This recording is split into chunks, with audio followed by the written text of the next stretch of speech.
करने के लिए तशरीफ ला रहे हैं हाफिज अमीर सदर साहब।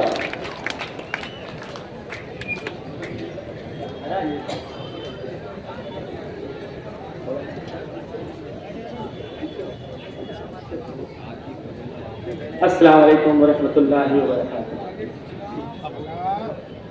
औज़ु बिल्लाहि मिनश शैतानिर रजीम, बिस्मिल्लाहिर रहमानिर रहीम।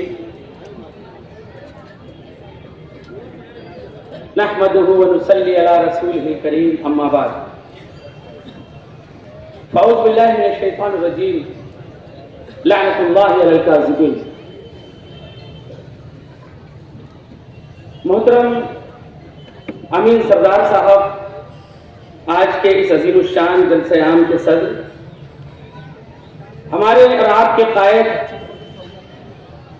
जुमूद शिकन शोला पगन बज़ात खुद अंजुमन आसिफ शेख रशीद साहब, मंच पर मौजूद इंडियन सेकुलर पार्टी के तमाम ही ओहदेदारान और जिम्मेदारान,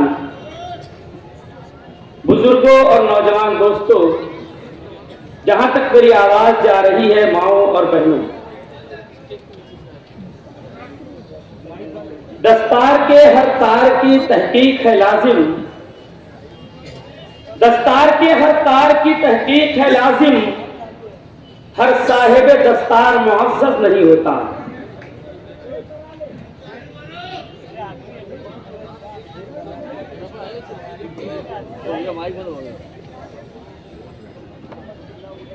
अल्लाह के रसूल सल्लल्लाहु ताला अलैहि वसल्लम की एक हदीस है, आप लोग सुन ले और अपने दिल पर हाथ रख के सुने। हुजूर सल्लल्लाहु ताला अलैहि वसल्लम से किसी ने पूछा, बुखारी शरीफ की रिवायत है कि अल्लाह के रसूल, क्या मोमिन जो है जानी हो सकता है?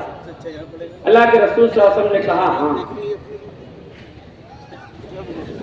फिर उस शख्स ने पूछा कि अल्लाह के रसूल चोर हो सकता है? अल्लाह के रसूल सल्लल्लाहु अलैहि वसल्लम ने कहा कि हाँ।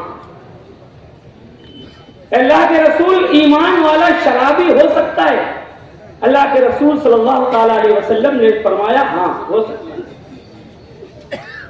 फिर उन सहाबी ने पूछा, अल्लाह के रसूल क्या मोमिन झूठा हो सकता है? अल्लाह के रसूल सल्लल्लाहु अलैहि वसल्लम ने कहा कि नहीं, मोमिन झूठा नहीं हो सकता। मोमिन सब कुछ हो सकता है, झूठा नहीं हो सकता।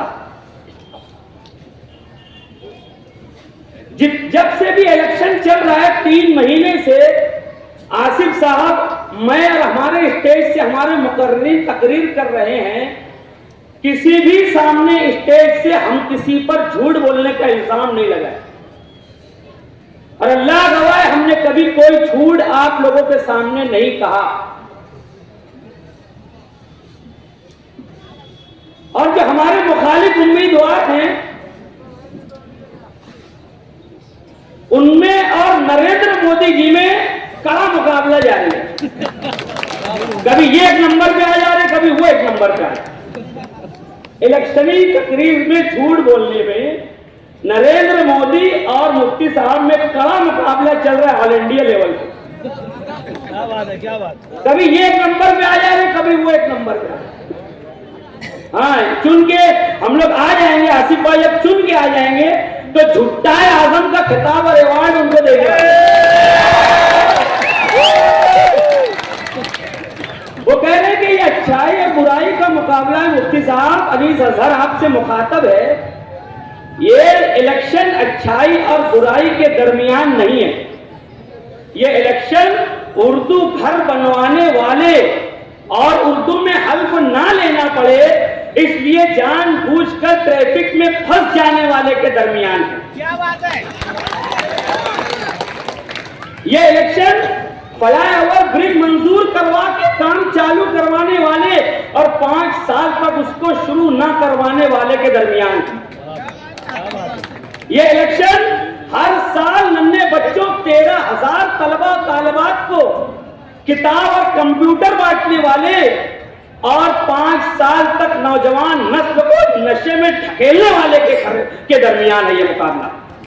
5 साल मुफ्ती साहब ने सब नशे का कारोबार चालू करवाया। जब आसिफ साहब एमएलए थे जब ये सब नहीं था, आसिफ भाई से कंट्रोल करके देखा था। ये जो कुछ चालू हुआ है ये मुफ्ती साहब का फेलियर है कि पूरे शहर के अंदर नशे का कारोबार फल और फूल रहा है। ये इलेक्शन फलाह उम्मत स्टडी सेंटर बनाने वाले और लॉकडाउन में तमाम हम लोगों को तन्हा यतीम छोड़ के भाग जाने वाले के दरमियान ये इलेक्शन है। ये इलेक्शन जैनू मंसूरी शादी हाल बनवाने वाले और शादी में जाकर नल्ली मांग के खाने वाले के दरमियान।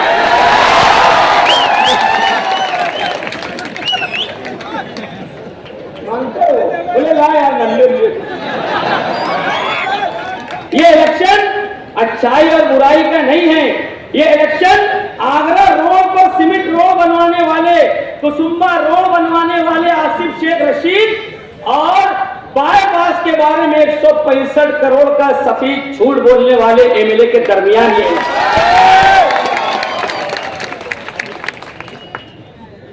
नितिन गडकरी का वीडियो मौजूद है कि सुभाष भामरे की वजह से मैंने 165 करोड़ का फंड दिया। ये हर जलसे में कह रहे हैं कि वो 165 करोड़ का फंड मरकजी गवर्नमेंट से मैंने लाया है। मैं आपको बताता हूं कि ये क्यों नहीं ला सकते। वो क्या सुनो, पिछले मरतबा जब मुफ्ती साहब एमएलए थे तो नागपुर असेंबली इजलास में उनकी मुलाकात नितिन गडकरी से हो गई। सुनो गौर से, मैं कुछ बोलता हूं तो उसकी दलील रहती है, मजबूत दलील। मुफ्ती साहब ने तो मेरे ऊपर झूठ बोलने का इल्जाम लगाना आपने, फिर मैं आपको मुकाबले का चैलेंज करूंगा मुशावरत चौक में। मेरी ये बात सुनिए। मुलाकात हो गई और कुछ उल्टी सीधी बातें जो भी हुई बेचारे, वो एक शेर है कि बस एक जरा सा उसने लगावट से बात की और हमने रोते रोते दुपट्टे भी बोली। तो नितिन गडकरी ने थोड़ा सा मौलाना है बोल के जरा सा मोहब्बत से बात कर लिया, तो इन्होंने बीजेपी में जाने का उसको झांसा दिया और उससे 10 करोड़ रुपया मांग लिए। सुन लो गौर से, पिछले एमएलए की टीम कितना मांगा? 10 करोड़। वो फौरन इधर उधर देखा कहीं जूता उता होगा तो ये भागे। तो वो दिन है और आज का दिन है, हमारे आमदार नितिन गडकरी के सामने नहीं जा सकते, इसकी फुल गारंटी है मुझको। उधार मांगे तो अरे 10 करोड़ कौन देंगे? 10 करोड़ रुपया मैं बीजेपी में आ जाऊंगा, तुम 10 करोड़ दो, इसके गवाह मेरे पास हैं। तो वो दिन है, आज का दिन है, नितिन गडकरी के सामने जाने की हिम्मत हमारे आमदार साहब के अंदर नहीं है। तो 165 करोड़ का फंड कैसे लाएंगे? कैसे लाएंगे? महामिल्लत का रोड जो नहीं बना सके, जो कब्रिस्तान के पास का खड्डा नहीं भर सके, वो बोले मैं 165 करोड़ का रोड मैंने मंजूर करवाया है। ये झूठ बोलने वाले के दरमियान आज का एक कड़ा मुकाबला है। हारून अंसारी हॉस्पिटल बनवाने वाले आसिफ शेख रशीद और अपने बाप के नाम का जारी हॉस्पिटल बंद करवाने वाले मौजूदा आमदार के दरमियान ये इलेक्शन है। तो दोस्तों, ये झूठ की जो शॉपिंग मॉल, आसिफ साहब ने कहा झूठ का दुकान छोड़ो, शॉपिंग मॉल खोल के बैठ गए। ये कुछ काम नहीं किया 5 साल। अरे भाई आपने क्या किया है वो बताओ, खुदा के वास्ते। आवाम को झूठ मत बोलो, धोखा मत दो।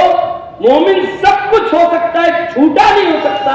जब ये हदीस मौजूद है, तुम खड़े होकर स्टेज पर झूठ बोल रहे हो, हमारा सर शर्म से झुक रहा है, हमारा सर शर्म से झुक रहा है। आसिफ शेख रशीद साहब ने उर्दू घर बनवाया, ऐसी कोई चीज बनवाए होते तो असदुद्दीन अवैसी को भी मुंह रहता कि आपके किए होते तो आता। बॉम्बे के ताज होटल में पिछले दिनों आप लोगों ने अखबार में खबर पढ़ी होगी, वक्फ अमेंडमेंट बिल 2024 के बारे में वहां पर सुनवाई थी। अब्दुल हलीम सिद्दीकी साहब और मैं गए थे जमीयत उलमा की तरफ से। वहां पर चाय पी रहे थे, अवैसी साहब खड़े होकर।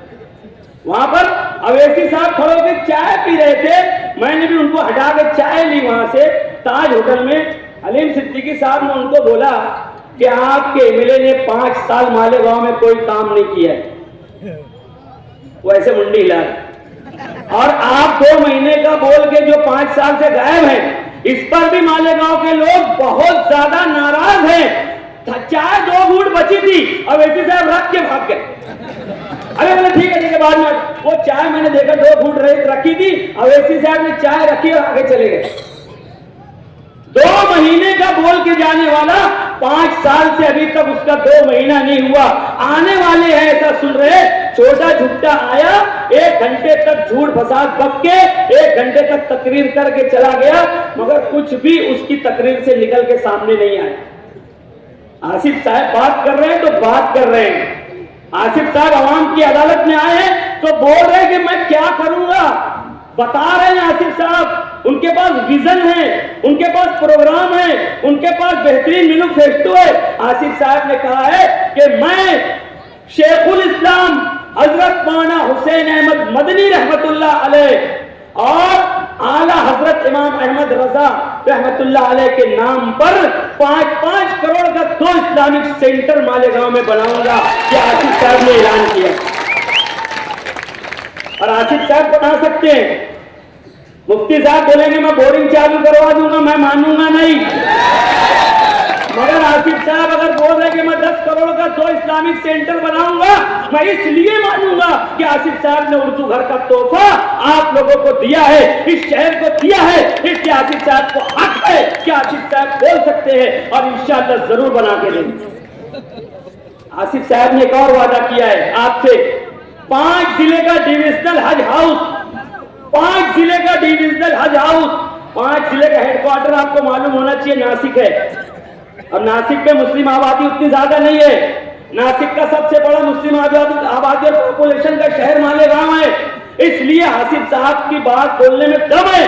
आसिफ साहब ने कहा है कि मैं 5 जिले का डिविजनल हज हाउस मालेगांव के अंदर बनवाऊंगा, चाहे उससे 10 करोड़ लगे, चाहे 20 करोड़ लगे। 24 लूम तक सोलार पैनल लगा के दूंगा। वो बोल सकते हैं इसलिए कि उन्होंने मस्जिदों में सोलार पैनल लगा के दिया है।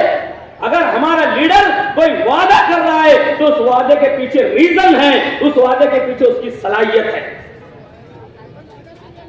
ये कह रहे बस मुझे देखो और कुछ बात मत करो और वोट दे दो, ये हो नहीं सकता। आमदार साहब, आपने 5 साल कुछ नहीं किया, हमारे शहर को, मस्जिदों और मीनारों के शहर को तबाह और बर्बाद कर दिया। आपने रिश्वत ली है बंबई में, जिससे हमारे पूरे शहर का सर शर्म से झुक गया है। न्यूज के लोगों ने आपको पकड़ लिया काली पीली में। इम्तियाज जलील के साथ जा रहे थे आरएसएस वालों से डील करने, बीजेपी वालों से डील करने, न्यूज वालों ने पकड़ लिया कि आप लोग तो एमआईएम के, आप लोग यहाँ क्या कर रहे हैं, यहाँ क्या कर रहे हैं आप लोग। जवाब नहीं दे सके, गाड़ी लेके भागे। आसिफ साहब को रिपोर्ट आई कि 5 करोड़ रुपए में डील हुई है, पूरे शहर को बेचा गया है। तो आसिफ साहब काम पर बात कर रहे हैं और हमारे मुखालफिन लान तान पर बात कर रहे हैं, ये अच्छाई बुराई का झांसा दे रहे हैं, अच्छाई बुराई की बात कर रहे हैं। हमने चैलेंज किया है उनको कि अगर ऐसा कुछ करना होगा तो आ जाओ, मगर अभी तक कोई जवाब आया नहीं है। इसलिए कि उनको खुद मालूम है कि हमारी हांडी कितनी भरी हुई है। तो दोस्तों और साथियों, 20 तारीख का इलेक्शन कामकाज की बुनियाद पे, तामीर और तरक्की की बुनियाद पे काम करने वाले लीडर को चुनकर लाना है, जिसने पिछले 5 सालों में आप लोगों के लिए काम किया था। अगले 5 सालों में उससे 4 पर ज्यादा आसिफ साहब काम करेंगे इंशाअल्लाह। इस बात की उम्मीद रखते हुए मैं आपसे गुजारिश करता हूं कि 20 नवंबर को 3 नंबर बटन दबाकर रिक्शा निशानी पर वोट देकर आसिफ साहब को चुनकर लाएं कि हर सब रास्ते मकसद से, मोहब्बत के भरोसे मंजिल को पहुंच जाते हैं, हिम्मत के भरोसे, इखलास और सदाकत से किया जाए तो हर काम हो जाता है अल्लाह की नुसरत के भरोसे। आसिफ साहब को चुनकर लाएं, इतनी गुजारिश। अल्लाह।